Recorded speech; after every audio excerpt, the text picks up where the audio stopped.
This video is about a very complex problem and a series of problems and has also multiple solutions. Um, I'm putting the symptoms up in the beginning so you can save your time. Only if you find these symptoms, you can continue to watch this entire video. Please keep some patience too. And about my uh, technical vocabulary, it's not so great. I've messed up brake shoe, brake pad, brake liner, drum, etc. So forgive me for that. Hi, this video is for people facing problems called brake locking or brake binding. This problem happens with bullets, the old bullets, which have the cycle type wheel where you have a fixed sprocket that doesn't come off and a fixed wheel axle. So I'm going to start off with the brake plate, and I've made a small animation of small parts on this brake plate, and with this I'm going to help you understand how things work inside um, the brakes in a old bullet, and from this you can have a better understanding of how brakes work and what the problems are and how to solve them. So I'm gonna start off with the brake plate, and the yellow thing here is the shoe pin,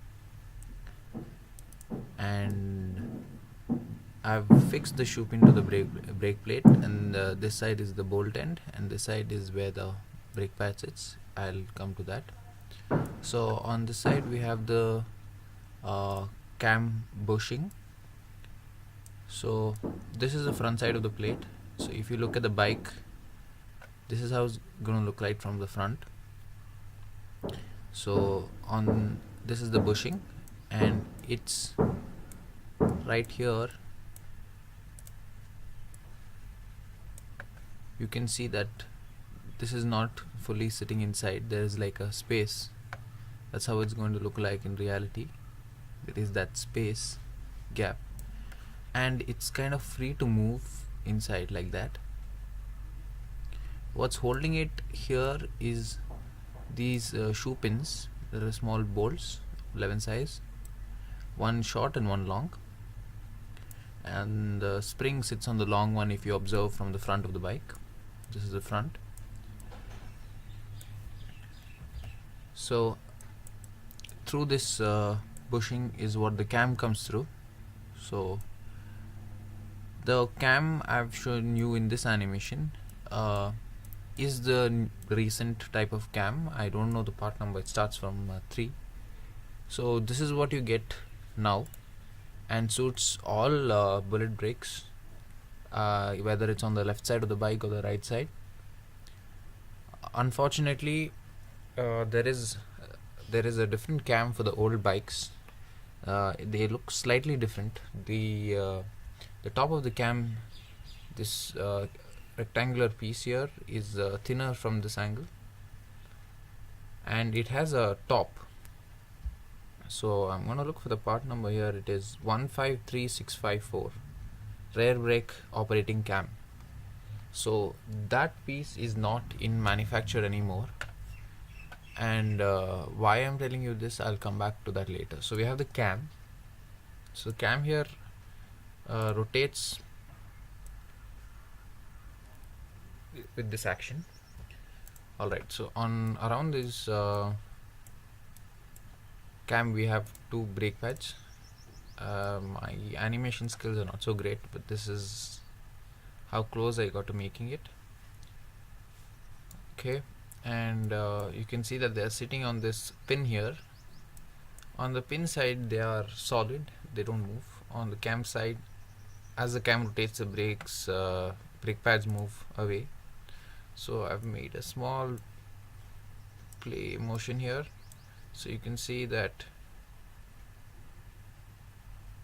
how it works. It's not too accurate.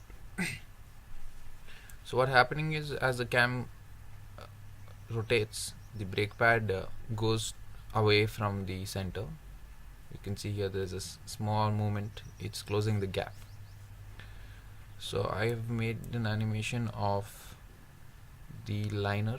It's just a tube around, slightly blue. So you can see as the brake operating cam rotates, you can see it's making contact on both sides. So in reality, what's going to happen is the liner is attached to the sprockets and the rest of the wheel. So I'm just going to display that. My sprocket looks a little ugly. Okay, so you see the cam open and the brake pad making contact with the liner. So I've made this rotation, whatever you're seeing, in the direction of the rotation of wheel. So this is the rotation and the wheel is moving forward. Since I'm talking about an old bullet here, it's on the left side, and this is the normal direction of the wheel. So when we look from the top, it seems as if the wheel is rotating from the opposite side. It's because we are looking from behind. Now we have two brake pads, and the direction from which the liner or the sprocket is coming from is different for both brake pads. So let's take this brake pad here on the top. So from this angle, this is the brake pad on the top, this is the brake pad on the bottom. We'll call the one on the top the leading brake shoe, leading brake pad, and the bottom trailing brake pad. I'll tell you why. This is the trailing brake pad because the first contact is happening from this side, this direction, and on this side there's a shoe pin. So any friction caused on this side of the brake pad results in a force in the direction along the same direction as the wheel is rotating. So that force is going to fall on this cam. The entire force here is going to fall on this cam and push the brake pad towards the cam again. So there's this interaction between the cam and the brake liner that's going to squeeze the brake pad between it and do the braking. But in case of the leading brake pad, it's not the same. Here what happens is the liner is approaching from this side, and if there is any contact on the brake pad, it's going to go in this direction, in the direction of rotation, and the force is going to fall on this shoe pin.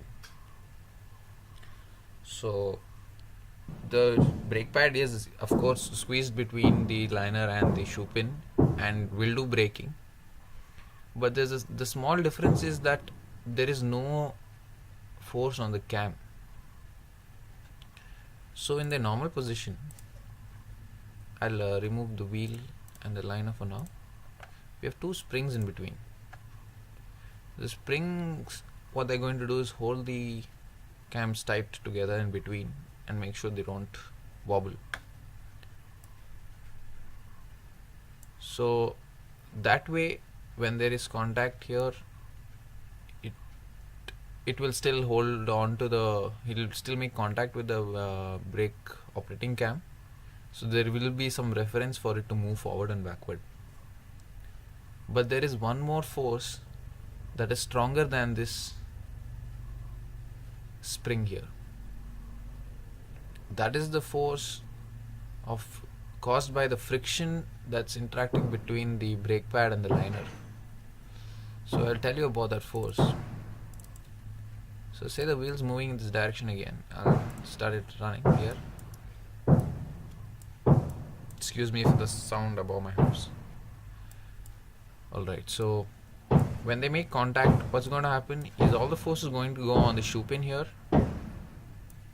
and on this side there's this end of the brake pad is not going to completely rest and come off. At higher and higher speeds, the probability of the liner making an accidental contact Why that accidental contact can happen, I'll tell you later. But an accidental contact with the brake pad and get pulled, not pushed. In case of the trailing brake pad, it gets pushed. In this case, it gets pulled. So when it gets pulled, it's going to make even more braking contact. It's going to stick harder and hold on to the liner, which makes the braking effect. When you don't apply the brakes, if this happens, it is called brake locking or brake binding.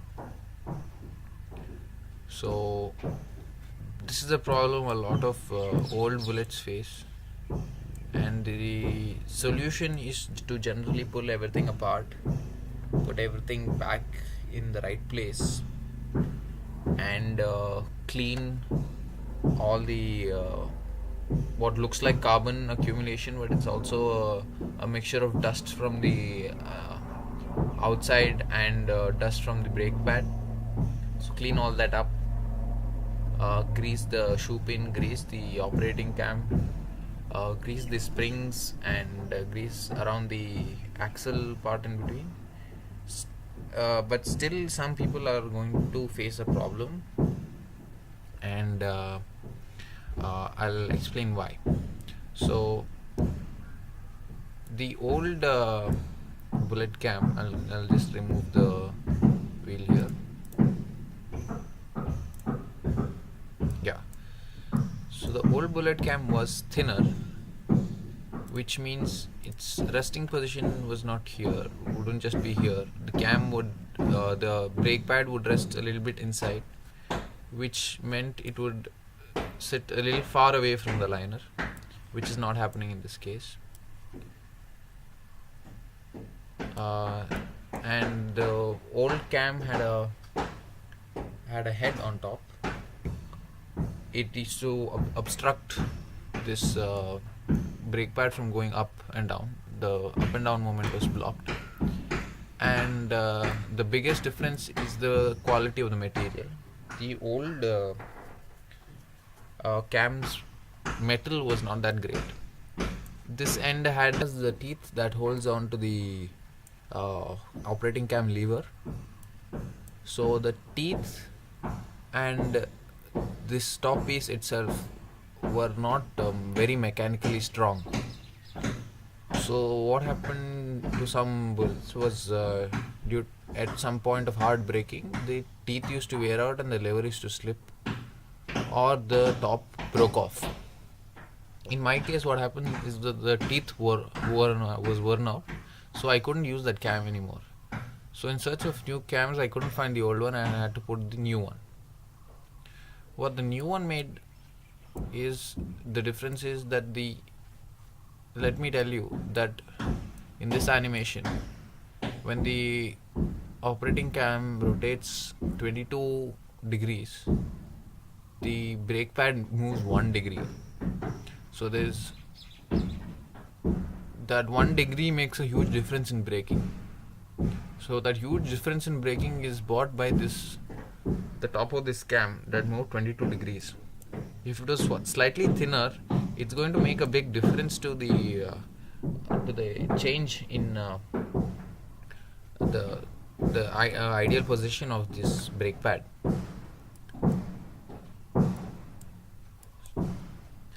So my fix was to take out this cam here. I took it to a nearby engineering shop and got some material removed. It was 7 point almost 8 mm wide. I got it to almost 6 mm wide. Removed 2 mm out of this, 1 mm from here, 1 mm from here, and I got this closer. And apart from that, the cam bushing, I'll show you here. I I removed these bolts, the cam bushing pins, and replaced them with new, slightly stronger ones of the same size, and added a spring washer on the side. It's not going to make any difference because the brake pads sit a little above. It's not going to make that much of a difference. if there is some height here, it's not going to block anything. So I added some good spring washers so to keep them in position. What I noticed that happened after I started using the new brake cam and with the brake binding problems is that the uh, whole cam operating cam bush used to slowly move in the direction of the leading brake pad. And I'll tell you why again. Is when these two brake pads pads made contact with the liner, this one pushed the cam and this one pushed the seating pin, and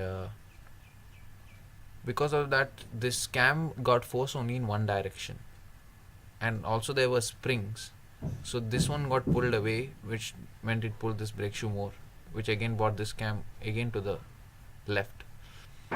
So what happened is that this bushing here used to slowly make its way up like that and cause disturbance. How is that it brought the leading brake pad even more closer to the liner and just increased the brake binding problem. So you might notice that what happens in your bike is that when you feel the brake binding effects at high speeds at around 60 to 80, you might not understand that it could be because of the uh, brakes, or most of them don't know that the brakes are what is causing the problem, because they only feel the effects after uh, 60 plus or 80 plus kilometers per hour. So at high speeds it feels like there is a missing problem. There is loss of combustion in the engine. So a lot of people try to make fixes in the spark or ignition area. It might not help. Some people try changing the battery because they feel at high speeds and high rates of sparks, the battery might not be able to supply much current. So a lot of fixes go on that area, but in fact the actual problem lies in the brakes, and that's what's causing the problem when of uh,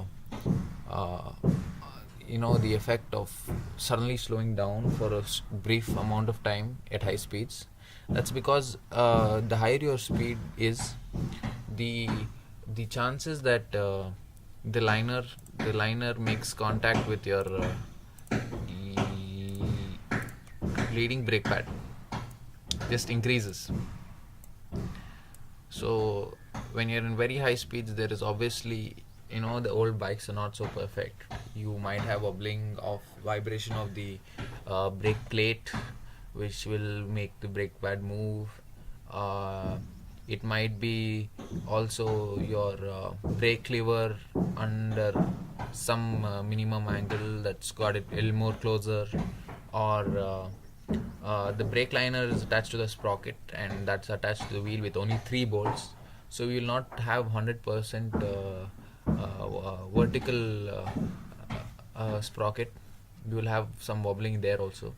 So the higher your speed is, the chance that this two will make contact increases, and when they make contact, it's going to only pull the brake pad in more, and it's going to cause more braking. And as soon as it brakes, your bike begins to decelerate.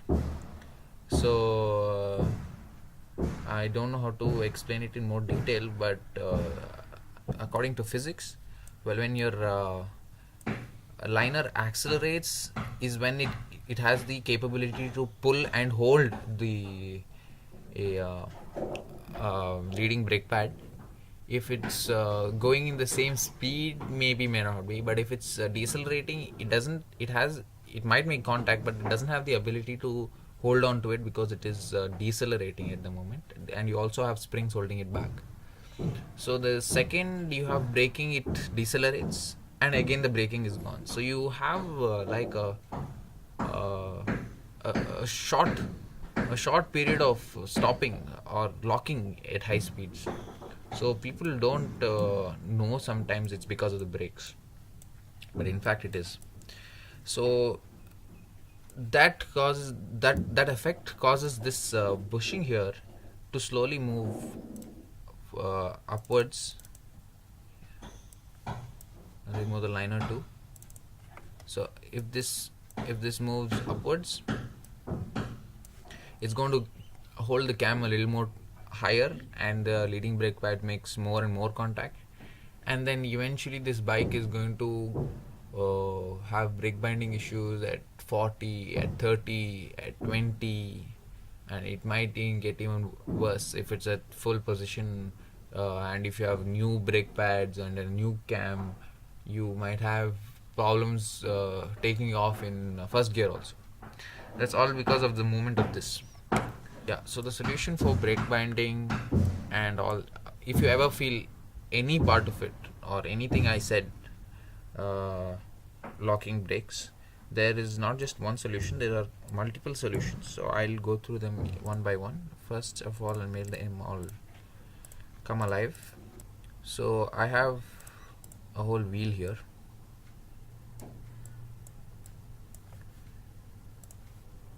The wheel is rotating in the forward direction. Ugly looking wheel, ugly looking sprocket. Okay, so this here is your operating cam, and you have a lever connected to this that gets pulled. So behind the brake plate, I'll take off the brake plate, you have the two brake pads. This kind of view you will never get, because without the brake plate you have nothing holding the seating pin, nothing holding the wheel, nothing holding the cam in place. So this is one view you can get only with animation, and this is rotating, and the brake pads are making contact and rotating back, and the brake pads are losing contact again. So guys, this would be appropriate. Yeah, so this is your leading brake pad, this is your tailing brake pad. Brake binding issue comes from this brake pad over here, that is caused by one, loose springs. If you don't have very tight springs, there's no ability to hold it back. Two, because of an irregular shape of the liner. If it's uneven, you might have problems. So another good thing you can do is remove the liner, take it to the lathe shop and get it round inside. Third is that there are three bolts on this side that hold the sprocket and the liner in place. So if that is not tight, or if that is not even, you'll have a wobbling liner. So that's solution 3, to make sure that's all right. Solution 4 is to make sure this operating cam bushing stays in place 100%. If at all you want to avoid, if there has to be a change, if it's not in the center, you can put it slightly lower, or to the right from the center, lower. So if the trailing brake pad makes contact first before the leading brake pad, there's no issue. As long as the leading brake pad also makes contact, it shouldn't be too much. But the leading brake pad should never make contact first. So ensure this bushing is in place. And the last solution that worked out for me is to make changes in the cam thickness. I took it to a shop and removed some material which got the brake pads closer, and my problem was gone.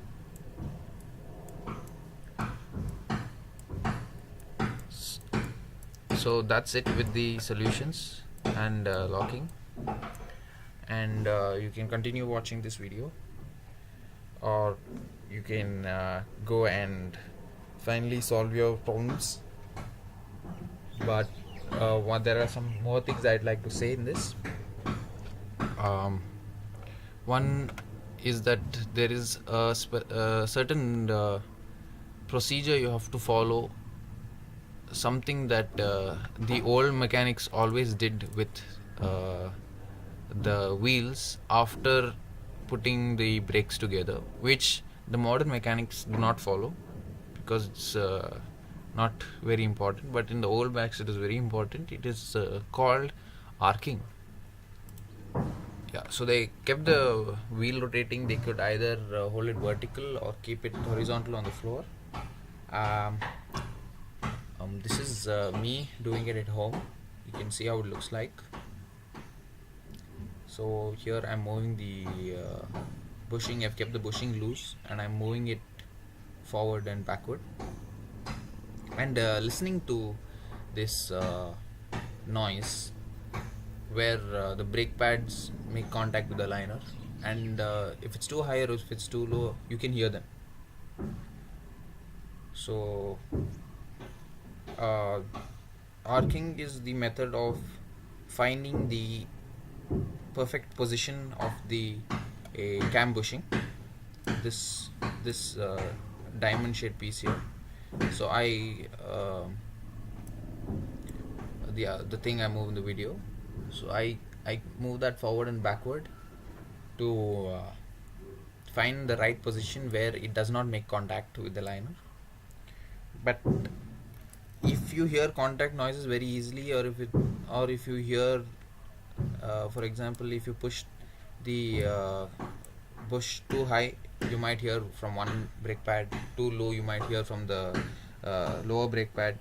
But sometimes you might hear both.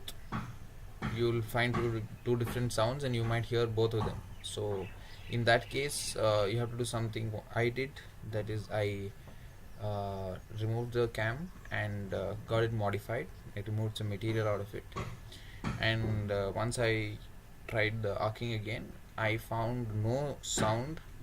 uh, I found no contact in whichever position the cam sitting was, whether it's too high or too low. When it was too low, yes, the trailing peg pad I could hear making a lot of making some contact. So it was very easy for me to find the center, because I still didn't put it in the center. I put it lightly lower, still towards the trailing brake pad. So the leading brake pad never makes contact first, and tighten it all up. I'll show you here in this animation. Remove the liner, remove the, yeah. So I put spring washers around these and made sure they are absolutely firm, and this entire piece didn't move. That's the space there I left for spring washers. You'll still have two nuts on this side to hold them together. Those nuts don't really make a difference. You cannot adjust the movement of this bush using the nuts outside. You have to open the brake plate, and that's it. So that was arcing, and that was my solution to the problem. I don't make too many videos, and I'm not very good at animation here. I used Cinema 4D Studio to make this video, and due to my inexperience, this video is pretty long, and you require a lot of patience to go through. But if you have made it all the way here, thanks for watching, and I hope your bike is 100% fine after this.